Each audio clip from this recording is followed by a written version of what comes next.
When I was a kid, my family moved into the country into a new development that was in the middle of nowhere. There were supposed to be more developments built around us, but the economy tanked and we were stuck out there on our own. Don't get me wrong, there were other houses in our neighborhood, but not all that many kids my age. There was one family with kids, but a year after they got there, their dad got a transfer with this new job and they moved away. There was one great thing about this neighborhood, though. It was the fact that all the houses backed up to this wonderful ravine, and there was a stream running behind all our houses. It was a fantastic playground for us. When my friends were still there, we made a fort down by the water. During the summer, we played down there for hours, catching crawdads and coming home soaked every night. After my friends left, though, I was basically on my own again. I think I went into a little depression. After a few weeks of this, I would sit out on the deck on the back of our house and look down into the ravine every night, listening for the owls. One night, I saw a boy in the ravine. He was down among the trees, standing beside the creek. I couldn't see his face because he was covered in shadows. I thought about going to talk to him, but my mom called me inside. When I looked back for the boy, he was gone. I spent the next week looking for him, but he was never around the neighborhood. Finally, after about a week, I saw him again, but like before, it was at dusk and he was hidden in the shadows of all the trees down there. But this time, he waved at me, beckoning me to come down. I looked back into the house and didn't see my mom or dad, so I decided I needed to check this boy out. Maybe he was new to the neighborhood. By the time I got down there, the boy had moved down beside the creek, deeper into the ravine. I still couldn't see his face, but I saw him waving for me to come closer.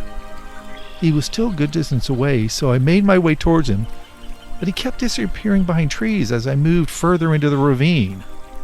I finally made it to the last spot I had seen him, but he wasn't there. I was standing next to the deep part of the stream when someone shoved me from behind, and I fell face first into the water. Then it was like a heavy weight fell on my back, pushing me into the stream. I struggled to get my head above water, but whoever was holding me down wasn't letting me up. After a few seconds, I started to panic. So instead of trying to push up, I shoved myself forward and across the stream.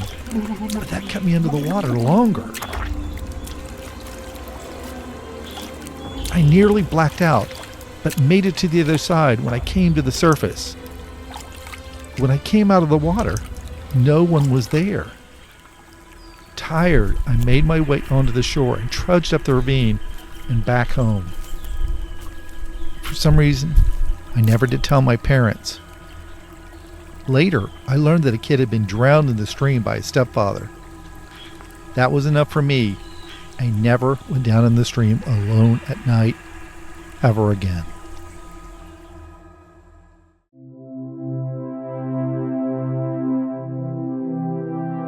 I'm an early morning riser and like to stay fit.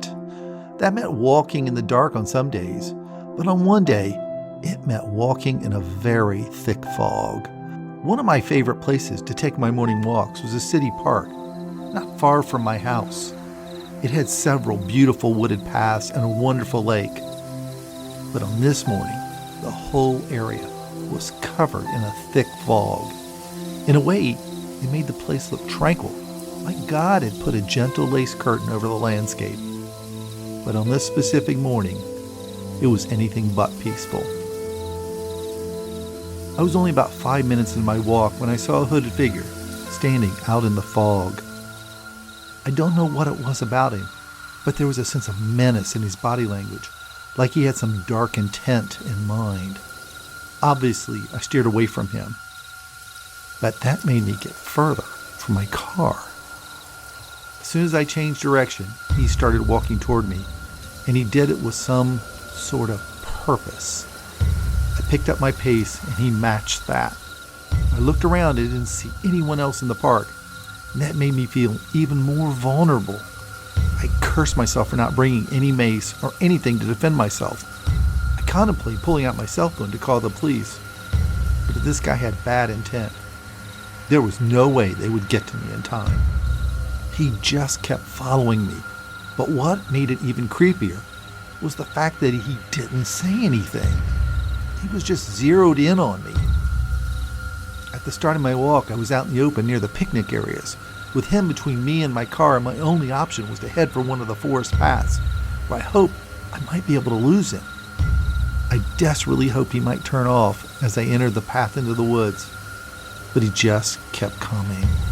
I scanned the area ahead for any signs of other people, but the path was empty, and I was on my own. When I looked back, the man was on the path walking toward me. This was bad, very bad. I figured the only advantage I had over this creep was that I knew these woods better than him, or at least I hoped I did. Once again, I picked up my pace. My only saving grace was that he hadn't started running to chase me. I was nearly positive I could not run him, but I did speed up and saw a curve in the path. I knew if I could get around that curve, I might be able to duck in the woods and find a place to hide, which is what I did. I found a tree to hide behind, and the creeper stormed past me down the path. I waited until he got out of view and rushed down the path and got to my car. As soon as I got there, I called the police as I drove out of the park.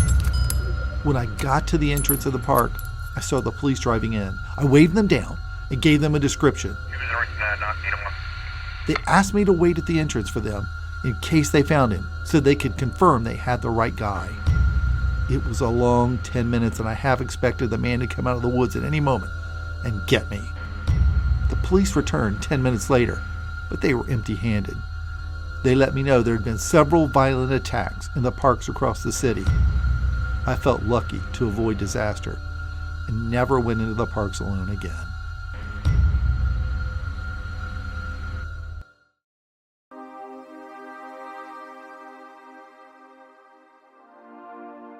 If there's one thing I love, it is hiking.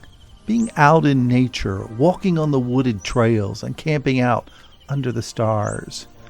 These are the things that excite me. That is until one fateful hike in the woods in the Blue Ridge Mountains a couple of years ago. My friend and I made plans to take our final hike of the summer in the Shenandoah National Forest. We liked to take the less traveled trails away from all the day hikers.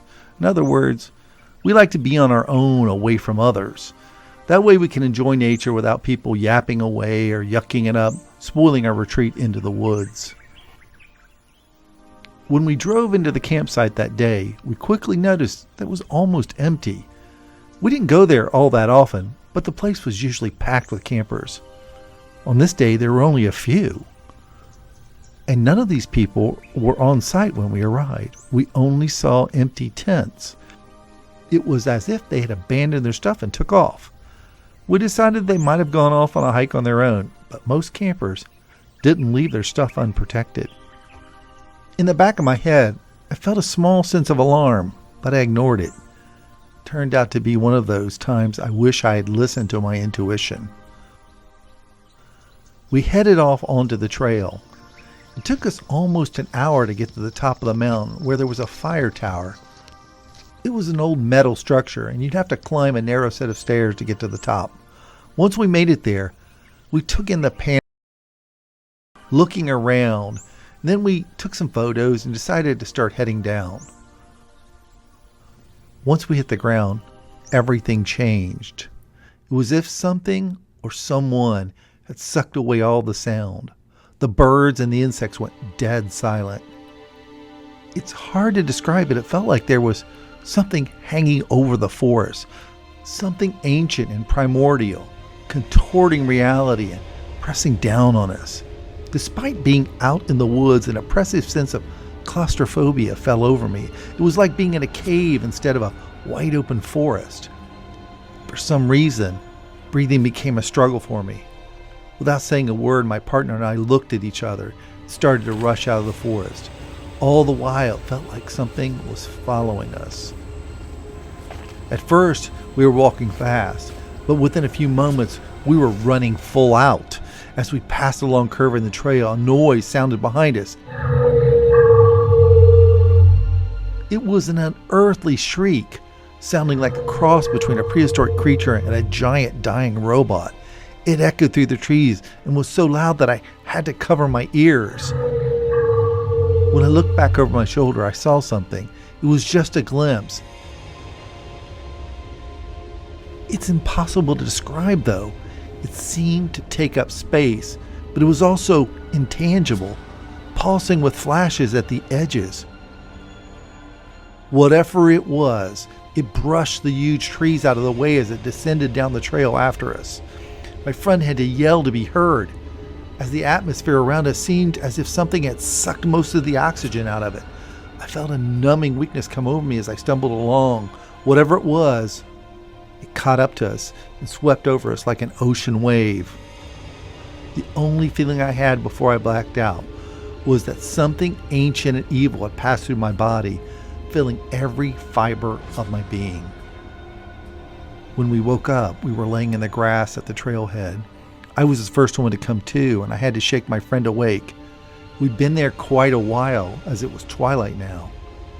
The only way to describe how I felt was like when I had surgery a few years ago. I woke up in the recovery room and had this overwhelming sense of disorientation. It was as if I'd lost time. It had been taken away without me even knowing. It was hard to shake off the after effects of this encounter, but we stumbled to our feet and made our way back to the car. We drove out of there, and we never hiked in those woods again.